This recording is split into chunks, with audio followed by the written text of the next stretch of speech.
السلام عليكم ورحمة الله وبركاته. ازيكم حبايبي؟ اللهم صل وسلم وبارك عليك يا حبيبي يا رسول الله. ازيكم عاملين ايه؟ وحشتوني جدا. كل سنة وانتم طيبين. آه عاملين ايه؟ ما تنسوش اللايك. لازم بقول لكم في الاول. انا قناة ماما دودو العربي. لأول مرة يشوفني يعمل لي اشتراك ويدعم القناة كده. بجد والله يا جماعة أنا عايزة أتكلم معاكم شوية. المشاهدات واقعة جدا جدا، ومفيش لايكات، مفيش مشاهدات.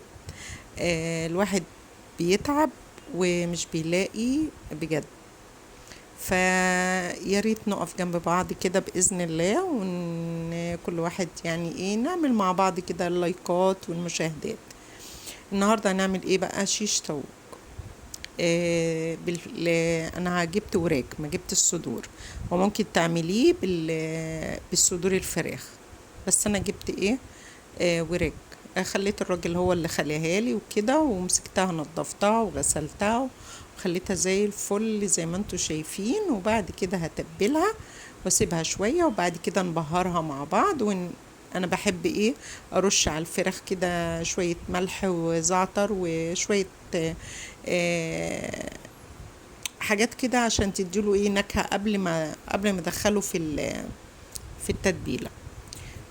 هاتي بالكمية اللي انت عايزاها. انا جبت من عنده يعني بالكمية اللي انت عايزاها، عايزة كيلو، عايزة نص، اللي انت عايزاه انا هعمله. انا جبت بصراحة، هو جاب لي حوالي كيلو ونص، بس مش هعمله كله، هنعمل على قدنا والباقي يتعين.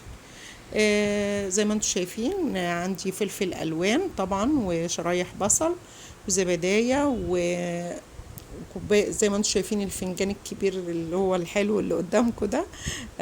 حاطه فيه زيت ودي خلطه كنور بتاعت الشيش طاووق، وصلصه، وهريسه الثوم.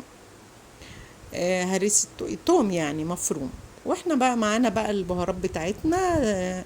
قرفة، حبة كزبرة، حبة كمون، شوية فلفل اسود، توم باودر، بصل باودر. انا بحب يعني ايه بالذات الفراخ بحب انكهها شوية، عشان ايه ما يبقاش فيها اي ريحة. والملح طبعا بس. وجايبه بقى البهارات بتاعت الشيش طاووق دي، عايزه تستبعديها وكفايه ده كفايه. انا عملت دي برضه، جبتها كده خدت منها شويه وحطيتهم.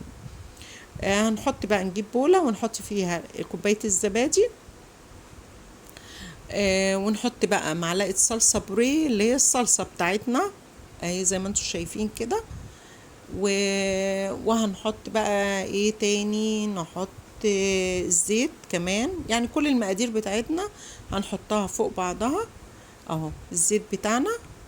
تحطي بقى نص كوباية، ربع كوباية، اللي هي مش كوباية، ده الفنجان بعمل فيه قهوة كده حلو يعني. والبهارات بتاعتنا بقى اللي انا قلت لكم عليها، القرفة بتدي طعم حلو قوي للفراخ، عشان ما يبقاش فيها زفارة ولا اي حاجة. وطبعا كمون وفلفل وشوية كزبرة وشوية توم باودر وبصل باودر، ده للشيش طاووق. خلاص. وهنحط بقى ايه اللي هو ايه الخلطة اللي هي بهارات من الكنور دي بتاعت الشيش طاووق. وهقلب بقى المزيج كله ده اللي انا عملته ده على بعضه كده، يعني ادخله في بعضه. وادي معلقة التوم بتاعتنا اللي هو التوم المهروس. المفروض تحطي بردك ايه معلقة هريسة، في هريسة كده بتبقى هريسة شطة. بس انا مش هحط عشان ايه، في طبعا انتوا عارفين حبيب قلبي ياسين هياكل منها. فطبعا ايه مش هحط شطة خالص، استبعدتها لان هو هياكل منها بس. وزي ما انتوا شايفين عصرت ليمونة بقى كده حلوة، رحت ماسكاها عصراها. عايزة تحطي خل حطي، بس انا ما حطيتش بصراحة، انا غاسلة بقى البتاع وزي الفل. هحط بقى كل المقادير بتاعتنا اللي هي اللي الشيش طاووق بقى بتاعنا الحلو ده، ونمسكه بقى نقلبه تقليبة حلوة كده مع كل المكونات بتاعتنا. ونروح بقى ايه سايبينه يا ساعتين قبل ما تعمليه، يا تحطيه في التلاجة تبيتيه من قبلها. كل ما يقعد معاكي اكتر وتبيتيه يبقى احلى طبعا. بس خلاص خلص الشيش طاووق بتاعنا زي ما انتوا شايفين. وهاخده بقى ايه نعمله بقى في العصيان بتاعتنا كده مع كل الفلفل الالوان، اخضر على طماطم على بصل، يعني بصلايه، فلفل، واحده فلفل، واحده كده زي ما انتوا شايفين. نحط في القاعدة الأول البصل، وبعد كده ترصي بقى طماطم وفلفل، وتحطي بقى الكمية اللي انت عايزاها في السيخ بتاعك، واحد 3 4 اللي انت عايزاه، وتقفلي في الآخر بردك ببصل وطماطم بس. زي ما انتوا شايفين اهي ما شاء الله. طبعا انا جايبة كمية، يعني جايبة، يعني متعمليش الا على قد الغدا بتاعك. وهنعمل معاه رز بسمتي بقى كده وبس، يعني هتبقى ان شاء الله اكلة حلوة كده سريعة وسهلة. هسخن الجريل بقى، نعمله على الجريل. ما عندكيش جريل يبقى تحطيه في الصينية وتدخليه الفرن، وبعد ما ياخد كده ويدي معاكي تروح حطاه تحت الشواية.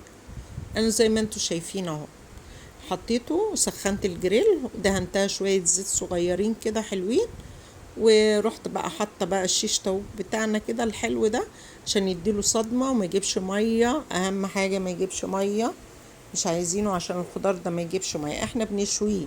يعني انا عايزه اشويه كده على الجريل.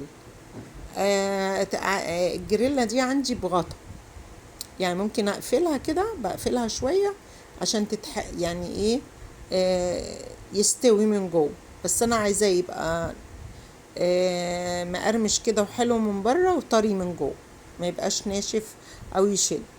ده وراك مش صدور، يعني ممكن تعمليها بصدور ووراك، يعني الاتنين، صدر والفرخة والورك. وده الرز البسمتي بتاعنا اهو دخل في السوا اهو، انا بوريه لكم. لسه هحط له الزبيب على الوش كده، بحب احط له قبل ما يتعمل بشويه كده يتشرب، بروح حاطه له الزبيب. زي ما انتوا شايفين ما شاء الله شويناه اهو، زي حاجة روعة تفتح النفس. وبعدين بقى انا نسيت اقول لكم، سخنت كده فحمية حلوة ورحت حطها عليه وحطيتها على الرز بردك. ما شاء الله بقت حاجة اكلة معتبرة زي ما بيقولوا.